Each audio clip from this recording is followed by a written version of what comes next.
Boo in his first action and how he carried out his assignments throughout the game? I thought he did a great job.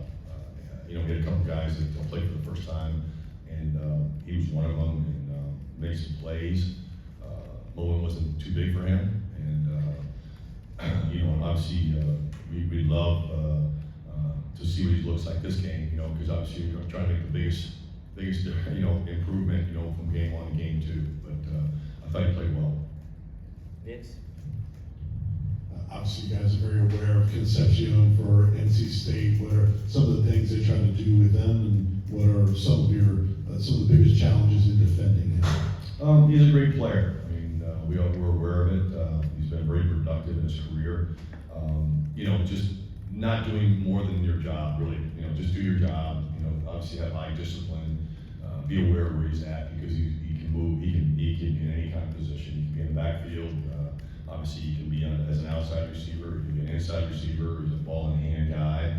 But no more, no less. Not doing more than what your job is, and obviously being disciplined and know that don't let the motions and the shift, get you off of what your assignment is, and that's what they do. They do a great job with their scheme, and we just got to do a great job of executing.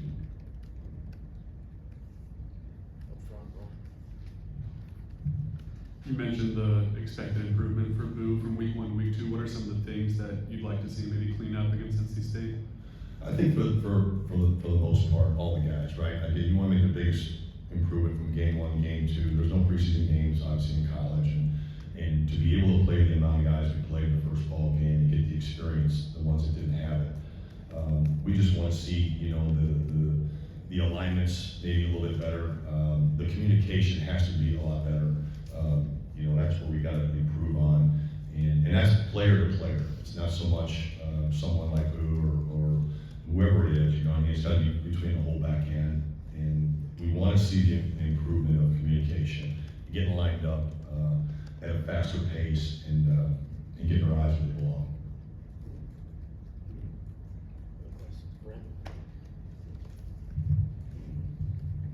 Coach, you've been at this a long time. I mean, was that a typical game 1? Was that better than a typical game 1 for a secondary? I know you have to play a lot of guys. Right.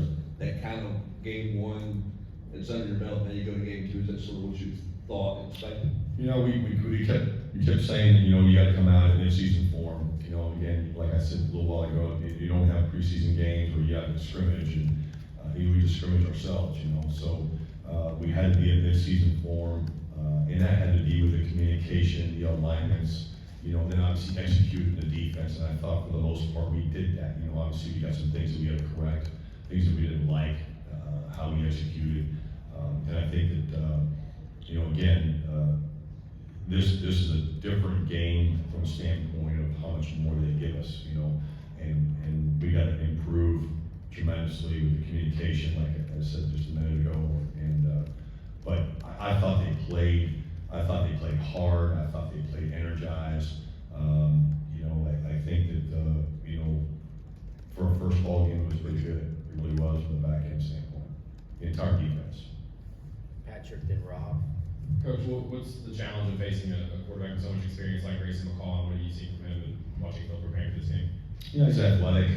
He's obviously had a lot of success in the previous spot that he was at, and he's got leadership. He's got good awareness, field awareness of what defenses are doing. So you got an experienced guy back there with some weapons, athletic players outside in the receiver position, the tight end position, the running back position. So we got to make sure that we're well aware of the situations in the ball game. You don't have an inexperienced guy. He's had a lot of success.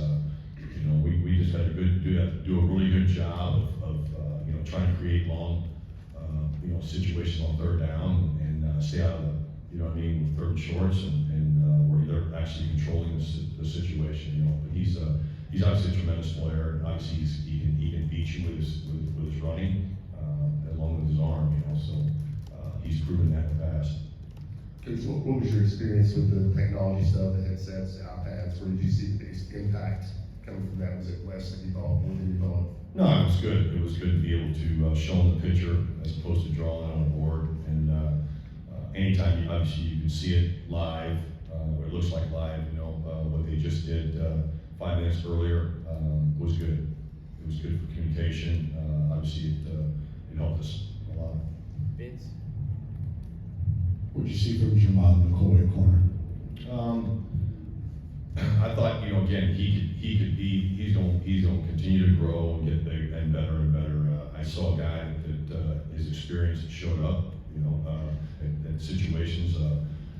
We had obviously a defensive call down the red zone where he was very aware of what he was getting based off the pace of the call, and he knew what to anticipate, what kind of route the receiver was playing, and the experience. The little things that he's got great field awareness, and his experience showed up in that moment and in some other place too. Ryan?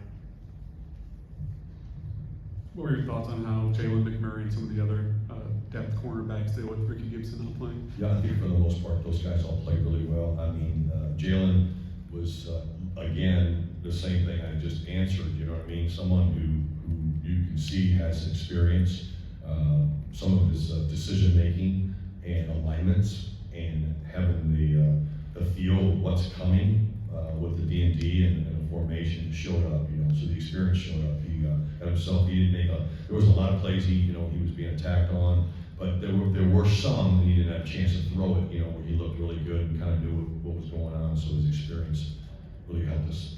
Last question, Ryan on the right here. I know you got a chance to see Caleb Beasley and some of the other freshmen out there. What specifically on Caleb and Gorey, how those guys come along so far? For Caleb, obviously he had a setback early on in the spring, and to get where he's at right now is really good, because he missed a lot, and for him to catch up on some of the reps he didn't have that some of the other guys had, and execute it in the game. He wasn't perfect, but by no means. But to see the calmness of a freshman in his first year, obviously, I know he's a year earlier than like most are now, but and to have make adjustments, didn't do it quite well like it was supposed to be in one of the plays he had, but he was able to take the coaching and the adjustment and he was seamless the rest of the way, so it was really good. Marcus got in there at late, was really good. It's awesome to get Marcus in there at the end. Made a tackle, made a nice play on a seam route that they threw, and so it's good to get all the guys that got in there. That's you can't. That's a tremendous advantage to get those guys that experience, in that situation. Thank you, Coach. Yep. Thanks, guys. Appreciate it.